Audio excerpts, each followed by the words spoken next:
안녕하세요. 채슬리 AI를 구독하고 계시는 최밀턴 여러분. 네, 주말 잘 보내고 계십니까?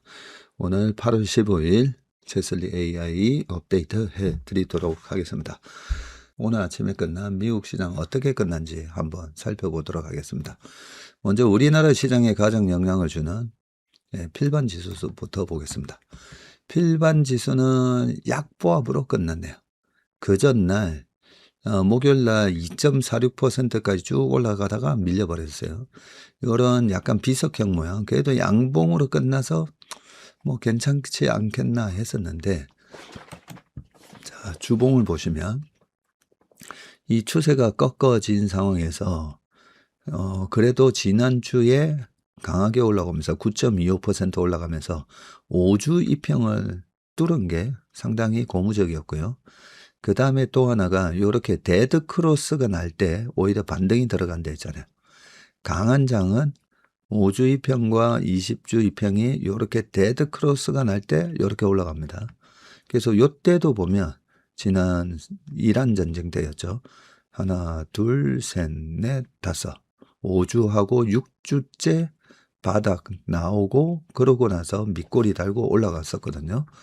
이번에도 보면 하나, 둘, 셋, 넷, 다섯. 그리고 6주째 바닥 나오고 그러고 올라가잖아요. 그리고 저의 스승께서 요런 차트를 합쳐서 보는 것도 필요하다. 여기서 이 합쳐서 보는 거나 이걸 합쳐서 보면 어떻게 보면 똑같은 형태의 그래프예요. 그죠? 밑꼬리 달고 양봉으로 끝나는. 밑꼬리 달고 양봉으로 끝나는 그런 그림이고 20주, 5주 이평 다 깼다가 강하게 들어 올리면서 끝났잖아요. 굉장히 좋은 모양이 이번에 나온 거거든요. 자, 그런데 이때는 그러고 나서 4월 달에 아주 강하게 반등이 들어가면서 13.5% 상승을 하면서 또 매수 신호가 나왔었어요. 근데 이번에는 매수 신호가 안 나왔습니다. 이 매수 신호는 요때 보면 MACD 오실레이터도 돌아서면서 자 플러스로 돌아가는 이런 모습도 있었고, 이걸 갖다가 볼린저 밴드로 보면요, 이렇게 좁아져 있는 볼린저 밴드 상단을 강하게 뚫었죠. 그런데 지금은 이 볼린저 밴드가 너무 저 위에 있어요. 볼린저 밴드의 상단이. 그래서 이번에 좀 가파르게 올랐잖아요. 그죠? 요걸 로고 차트로 봐야 더 좋습니다.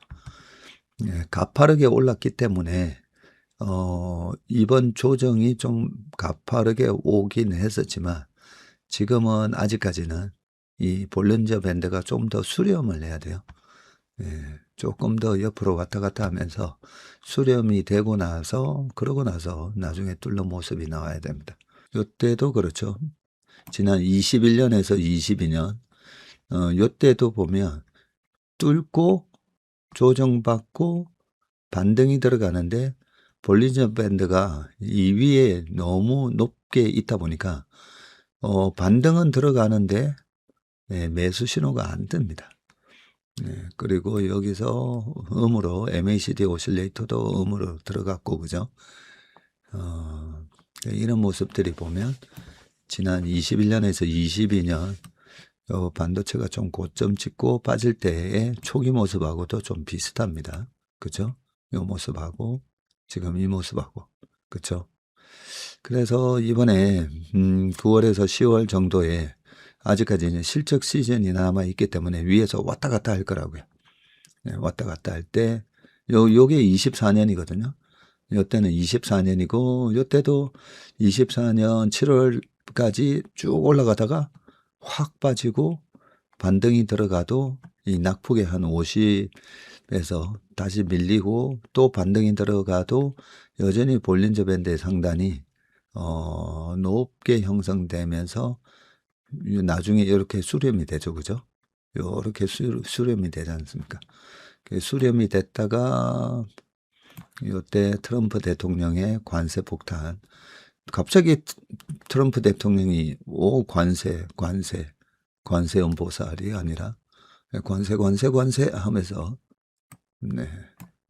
이렇게 폭락을 만들었고, 네, 여기서 정말, 네, 불자분들한테는, 관세음 보살을 했고요. 그리고 살려주셨죠. 네, 쫙 올라옵니다. 이런 모습이 나왔는데, 약간 저는 요런 비슷한 모양이, 앞으로, 여기 보면 7월부터 4월이었까지는, 4월이었지 않습니까? 그죠? 내년까지 이렇게 될 가능성이 좀 있다고 봅니다. 저는 반도체가. 뭐 이런 얘기하는 잠시가 아무도 없잖아요. 그죠? 그런데 여기서 여기서 이 제 예상이 틀리려면 왔다 갔다 하다가 이번에 9월 달에 마이크론 실적 발표, 그 전에 또 뭐 엔비디아부터 뭐 실적 발표들이 쭉 나올 건데, 네, 그러면서 이 전고점을 실적 모멘텀으로 빵빵빵 치고 올라가야 돼요. 네, 그렇게 치고 올라가면 제 예상이 틀리게 되고, 네, 그러면서 이 14,000원 저리에서 또 매수 신호가 발생할 겁니다. 그런 모습인데, 이번에 미국은 보면 레오폴드 같은 게 청산이 되면서 수급이 약간 깨끗해졌을 수도 있다 싶은데, 우리나라 같은 경우에는 5월 27일 날 상장된 ETF 2배짜리, 예, 그런 걸 비롯해서 수급이 약간 좀 꼬여 있다 이런 느낌이 들거든요. 그래서 어떻게 되는지는 봐야 되고, 여러 가지 이렇게 베어 시나리오, 강세 시나리오 두 개 다 머릿속에 넣어놓고 있습니다. 그래서 저는 약간 이런 모양. 왜냐하면 실적이 아직 받쳐주기 때문에 제가 반등은 들어온다 했잖아요. 그래서 오른쪽 어깨를 만들어주는데, 그 오른쪽 어깨가 처음에는 낙폭이 한 38%에서 50%, 그러고 다시 또 밀리고 막 이러다가 나중에 조금 더 오른쪽 어깨에서 한 62%까지, 요때 한번 해볼까요? 요때는 62%까지 올라갔다가 밀렸다가 그 다음에 낙폭이 한 70%까지는 반등이 들어와 줍니다. 자, 그러면 왜 이런 모습을 생각하냐면, 이번에도 실적 좋게 나올 거잖아요. 10월 달에 전자하이닉스 실적이 좋을 거기 때문에 9월 초에 요때도 재작년이었나요? 지금 재작년은 24년하고 지금 모양 비슷하잖아요. 24년도에도 보면 7월 달에 확 무너졌죠. 네, 확 무너졌다가 반등 들어갔다가 다시 밀리다가 올라오는데, 요 9월 달에 재작년에도 뭐 9월, 10월에 추석 연휴가 있었지 않습니까? 그죠? 네. 그 전에 미리 좀 빠졌다가 스물스물 올라오는데 실적이 좋으니까요. 그래서 요 10월 달까지 쭉 올라오고, 요 실적 발표할 때는 일단 저는 물량을 좀 줄여야 된다는 생각하는 거죠. 여기서 물량 좀 줄여놨다가, 그리고 다시 밀리면 또 역발상으로 사도 된다고 생각하는 게 1분기 실적이 또 좋게 나올 거니까요. 4분기. 그래서 1월 말에 발표하는 4분기 실적이 좋기 때문에 또 이렇게 올라오는 거죠. 또 이렇게 올라왔다가 그러고 나서는 내년 1분기, 내후년 2분기 스팟 가격도 이제 좀 빠질 거다고 보거든요.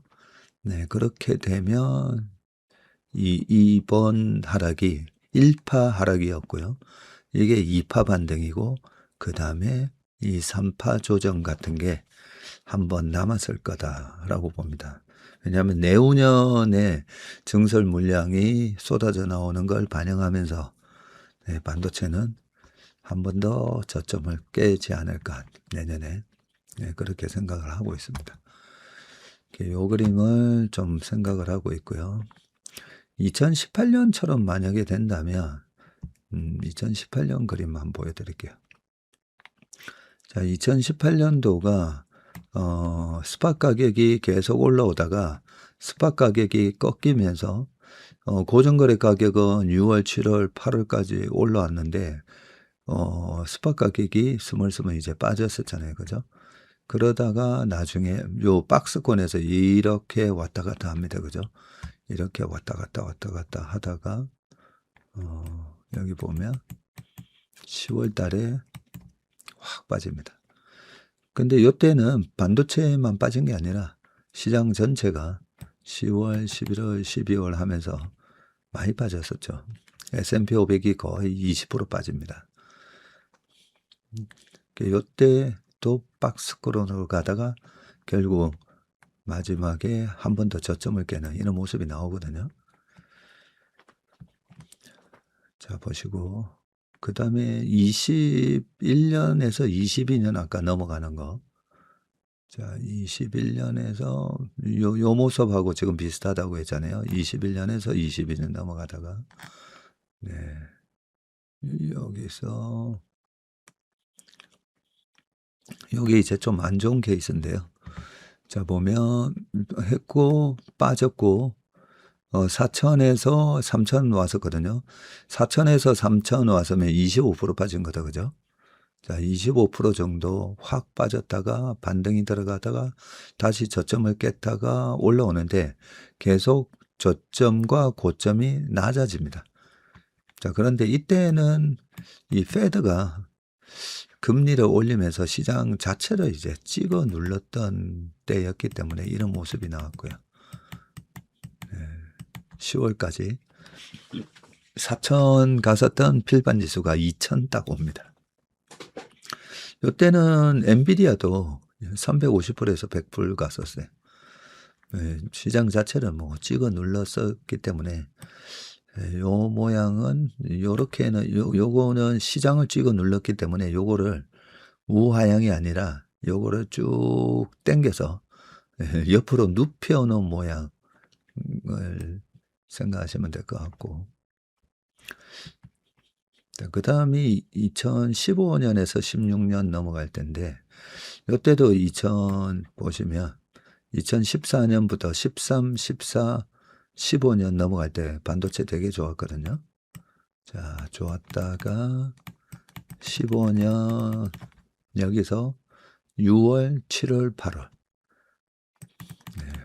항상 요 옆에도 보세요. 7월, 8월, 9월 요때도 그죠? 안 좋았잖아요.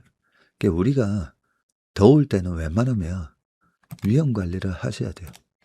7월, 8월, 9월, 10월 그죠? 이때도 그랬어요. 2014년도에. 그리고 요때도 2015년대도 보면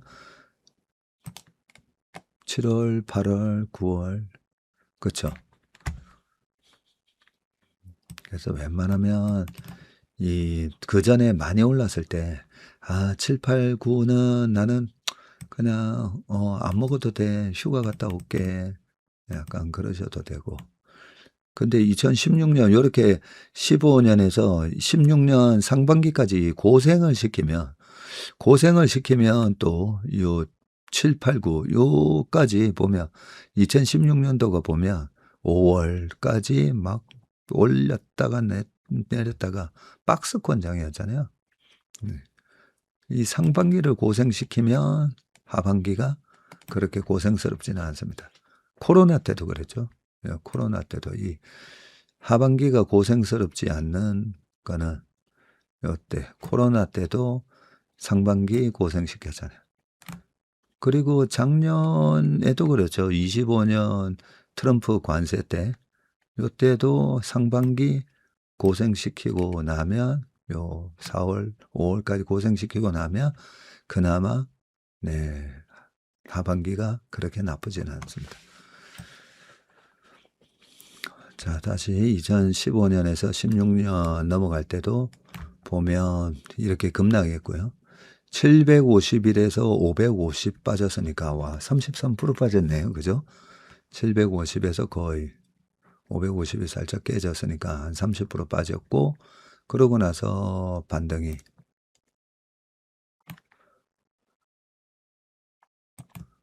반등이 가파르게 올라가고 2015년 요때도 7월 8월 보니까 뭐 8월 달에 거의 엔캐리 트레이더 청산 때문에 놀라면서 빠졌던 24년 8월하고 뭐 거의 비슷한 모양으로 확 빠졌다가 그러고 올라왔었네요. 보니까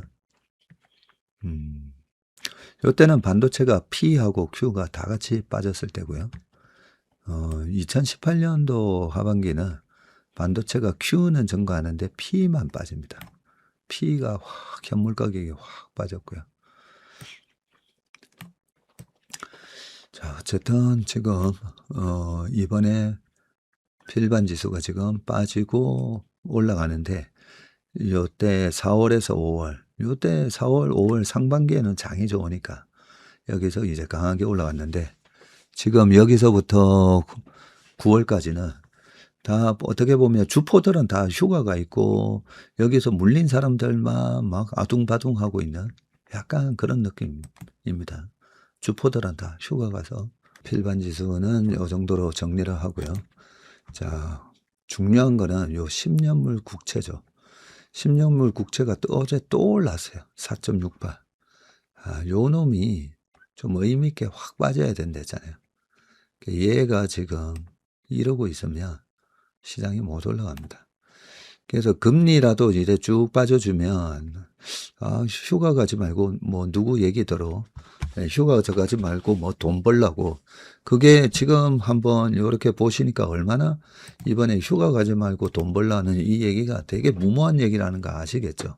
7월, 8월, 9월 24년도에도 제가 우리 최부사장한테 그때 7월에 주식 좀 다 날리고 그때 저희가 좀 반도체가 많았었는데 다 날리고 9월 달에 아들 데리고 미국 가서 편안하게 휴가 갔다 와라. 네, 그랬었거든요. 네, 근데 주식을 그때 못 팔았었죠. 그래서 되게 마음 고생하면서 추석에 미국에 갔다 온 걸로 제가 기억이 나는데 그래서 이런 콘트적으로 보면 7, 8, 9월 달에 용을 서면서 뭔가 한다. 네, 바람 불 때 연날리면 바람 불 때는 그냥 얼레라고 하지 않습니까? 그죠? 그냥 손을 탁 놔버리면 됩니다. 그러면 얼레가 팍 풀리면서 그냥 연이 하늘 높이 쫙 올라가잖아요. 근데 바람 불지 않는 때 연을 날리려면 어떻게 해야 되죠? 바람이 안 불리니까. 예, 그러면 이제 연줄 잡고 열심히 뛰어다녀야 돼요. 열심히 내가 연줄 잡고 막 뛰어다녀야 그나마 연이 펄럭펄럭펄럭. 근데 시원하게 날지도 못하고 엄청 애를 써야 됩니다. 제가 게으르다 보니까 어떻게 하면 그렇게 막 뛰지 않고 쉽게 이렇게 연을 확 날리고 강세장에 돈 벌고 약세장에서는 좀 남들 열심히 연 날리겠다고 연주 들고 막 왔다 갈 때는 좀 놀고 쉬고 축구나 하고 체슬리 AI 들어가셔가지고 시스템으로 들어가 보시면 이름이 에르메스로 바뀌어 있다는 걸 아실 겁니다. 저희 네이버에서 이 사이트 이름도 체슬리 AI이고 시스템 이름도 체슬리 AI다 보니까 이 체슬리 AI에다가 이름을 부여하자. 그래서 어떤 이름이 좋을까 고민을 하다가 에르메스라고 지었습니다. 여러분들이 아시는 명품 중에 최고의 명품은 에르메스 아니겠습니까? 그죠? 이 에르메스가 그리스 신화에도 나오는 신의 이름인데요. 여기 네이버 지식백과에 보면 이렇게 되어 있습니다. 사실 에르메스만큼 복잡한 신격을 지닌 신도 드물다. 그런 앞에서 설명되었듯이 제우스의 전령이면서 아버지가 제우스죠. 발명과 상업의 신. 여기 보면 전령의 신으로도 뭔가 소식을 전한다는 거죠. 그래서 이 시장의 변화, 지금 시장의 역습이 시작되었습니다. 황소, 지금은 이제 불장 아니면 곰의 습격이 시작된 것 같습니다. 그런 걸 전하는 우리 체슬리 AI가 그동안에 6월 딱 시작할 때 코스닥에 대한 편입비를 3단계나 강등시켜 버렸잖아요. 코스닥 약세장으로 들어갑니다. 뭐 이런 것도 알려주었듯이 이 전령의 신 역할도 하고 있고요. 그 다음에 여기 보면 발명과 상업의 신이라고 또 돼 있어요. 저희 체슬리가 여의도에서 혁신을 만드는 그런 기업 아니겠습니까? 그죠? 그래서 저희 체슬리 AI에도 최근에 인감독의 패스파인더 많은 분들이 사랑하고 계시는데 여러 가지 시도를 하고 있습니다. 또 좀 지나면요, 로보 어드바이저도 론칭을 시킬 거예요. 로보 어드바이저는 이게 어드바이저가 되다 보니까 이게 잘못하면 자문행위가 될 수가 있기 때문에 그거는 저희가 유사투자자문 1대 다수한테 자문을 해 드릴 수 있는 그 유사투자자문의 저걸 라이센스를 득하고 나면 로보 어드바이저도 올려놓을 겁니다. 예, 그러고 보니까 이 저희 채슬리가 보면 채슬리 투자자문뿐만 아니라 이 채슬리 AI에서 말 그대로 AI 여러 가지 시스템을 제공할 뿐만 아니라 로보 어드바이저도 하고, 그래서 운용업계의 테슬라가 되자. 그러고 보니까 AI도 하고 이렇게 로보 어드바이저도 하고 뭐 많이 하고 있더라고요. 어쨌든 혁신을 좀 만들어가면서 여기 LMS 시스템의 의미가 목축의 신이자 키운다는 거죠. 우리 황소를 많이 염소도 키우고 양도 키우고 목축의 신도 되고 도둑의 신. 도둑 뭘 훔쳐오는가? 외국인의 정보를 훔쳐온다는 거죠. 채슬리 AI 시스템에 들어가 보면 이제 이 에르메스 시스템에 보면 외국인 현선물이잖아요, 그죠? 그 외국인 현선물이 제가 25년 전에 이 외국인들하고 이 파생 상품으로 전해 전쟁을 할 때 한 달에 2, 3조씩 선물 매매를 하고 옵션 매매를 할 때 이 외국인들의 매매 동향을 얘네들의 작전을 전략을 어떻게 하면 좀 훔쳐볼 수 있을까? 그러면서 만든 게 외국인 현선물이죠. 그리고 지금 그 월간 편입비 전략 이런 것도 나오는 것도 그런 것들이 다 외국인들의 추세 추종 전략을 본따서 또 만든 거거든요. 이게 뭐 많습니다. 그래서 외국인의 전략을 좀 훔쳐오자. 그래서 도둑의 신. 이것도 우리 LMS 시스템에 어울리네. 여행자들의 또 수호신 역할도 합니다. 지금 저희 채슬리가 많은 우리 동학개미, 성학개미 분들이 행복한 투자의 여정을 마무리하고 경제적 자유가 있는 그곳까지 모시고 가는 여행자들의 수호신 역할을 하자는 게 또 저희 채슬리의 어떤 사명이라고 생각하지 않습니까? 그죠? 네, 죽은 자들을 인도하는 신이라고 되어 있는데, 주식 투자하면서 많이 망가지신 분들, 이 망가진 분들을 또 부활시키는, 많이 그동안에 힘드셨죠. 자, 저희 채슬리와 함께 다시, 계좌를 소생시키고, 그런 의미도 되고, 다산의 신이라고도 또 되어 있습니다. 계좌가 풍성해지다 보면, 그죠? 계좌, 1번 계좌, 2번 계좌, 3번 계좌, 이러면서 또 콘트 계좌, 아니면 액티브 계좌, 그리고 부동산처럼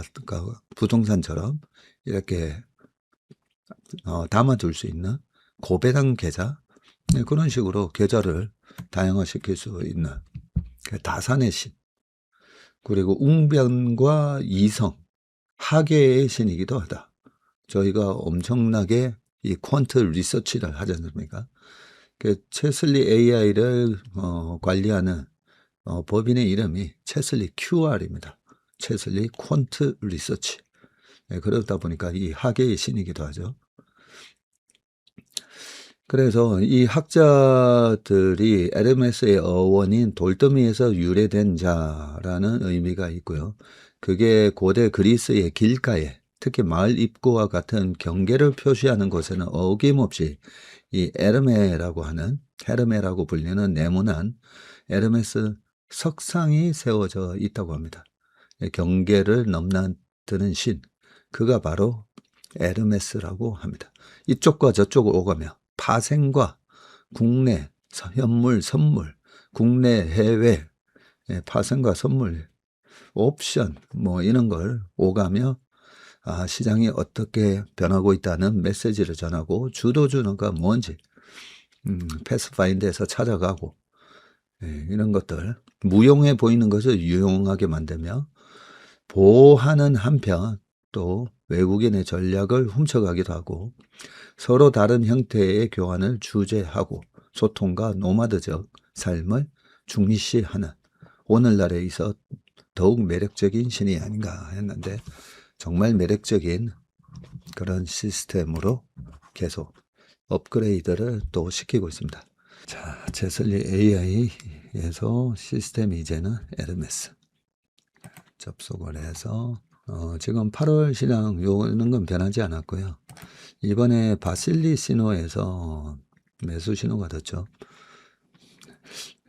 바실리 신호는 최근에 수정을 좀 했습니다. 여기 이런 데서도 다 매수가 나왔어야 되는데 이 바실리 신호 중에 여러 가지 제가 로직이 들어가 있는데요. 그동안에 우리나라 이 박스피에서는 이 박스권 왔다 갔다 하는 국면에서는 이 PBR 개념도 좀 넣어놨었는데 이제 우리가 밸류업이 됐잖아요. 그래서 이제는 PBR 다시 뭐 0.9 이하로 가지는 않겠더라고요. 그래서 그 PBR에 대한 조정을 좀 했습니다. 그래서 이번에 강력한 매수 신호가 발생을 했고요. 이 바슬리 신호를 활용하는 법은 여기 코덱스 레버리지로 해서 이게 이제 요 그래프가 코덱스 레버리지거든요. 코덱스 레버리지를 바실리 신호가 떴을 때 들어가면 항상 10% 먹는다고 했잖아요. 10% 먹는 전략. 항상 먹는 게 아니라 10%를 여기 바실리 수익률 보면 공격형에서 코덱스 2배 이걸 코덱스 레버리지로 조회를 하면요. 이번에 신호가 떴고 7월 28일, 29일, 30일 이 신호가 뜨면 그날 종가는 그 다음날 아침 시초가에 들어가도 되거든요. 그랬을 때 이번에 25%, 43%, 50% 수익이 다 났습니다. 최대 손실률이 되게 적다는 게 이 시스템의 가장 큰 장점이죠. 이 올해부터 내년까지 이 바실리 신호가 돈 좀 꽤 벌게 해줄 것 같습니다. 그 다음에 세익스피어 지표도 지금 지난번에 매도 신호 나오고 올라갔다가 다시 밀려서 이러고 있는 상황이고요. 코스닥은 2위에서 매수 신호가 뜨고 나서 딱 걸려버렸습니다. 그런데 6월 달에 체슬리 AI 시스템에서는 여기서 탈출하세요. 6월 1일 날 그죠? 탈출하세요. 서로 이제 보완되는 게 많습니다. 그래서 이런 거를 다 종합해서 이 시장을 어떻게 지금 접근을 해야 되는가. 그리고 체슬리 AI, 에르메스 AI 전략 이거 말고 여기다가 또 종합 점수를 저희가 지금 만들고 있습니다. 그리고 이 풋콜 레이쇼 바닥에서 떴고 이 위에서 풋콜 레이쇼가 왜 떴는지는 지난번에 한번 말씀드렸습니다. 이게 외국인들이 여기서 풋을 매수를 왕창 잡아서 얘네들이 숏배팅을 한 거였구나 알 수가 있을 거예요. 외국인 옵션 포지션 보시면 지금도 우상향 포지션이에요. 일단 우상향 포지션이고 최근에 만기가 있었잖아요. 이 만기 전에 8월 10일 보면 8월 10일 날 월요일이었는데 이번에 얘네들이 강력한 우상향 배팅을 하고 있었구나. 그걸 알 수가 있었습니다. 외국인 현선물 동향을 보면요. 최근 1년을 보시면 이렇게 돼 있고 올해만 보시면 다행히 외국인 현선물이 플러스로 다시 돌아서고 있어요. 그래서 조금 더 이 반등이 낙폭에 지금 거의 50% 들어갔네요. 9,300에서 5,200, 2,300까지 떨어졌으니까 4,000포인트 물렸고 4,000에서 2,000 더하면 5,200에서 2,000 더하면 7,200 정도가 낙폭의 50%다 그죠? 그 정도까지는 꾸역꾸역 올라갈 것 같은데 9월 초는 또 조심하자. 그 말씀을 계속 드렸습니다. 나머지 코스피에 지금 PR은 얼만가 뭐 이런 거는 다 여기 나와 있으니까요. 참고로 하시고 모양은 이렇게 반등 들어가는 모양, 외국인 현선물 등등. 요 10년물 국채금리만 요 놈만 좀 빠지면 되는데 이 부분이 강세장으로 만약에 또 미국의 중간선거 이후 들어간다면 일단 이 10년물 국채금리가 4.4 이하로 만약에 떨어지면 그러면 아주 강한 강세장이 도래할 거다. 그렇게 생각합니다. 네, 오늘 8월 15일 광복절 채슬리 AI 업데이트는 여기까지 하겠습니다. 오늘 광복절을 계기로 이번 7월 달에 만약에 계좌에 좀 데미지가 있었으면 계좌가 다 살아나는 그런 모멘텀이 앞으로 쭉 이어지기를 바라겠습니다. 고맙습니다.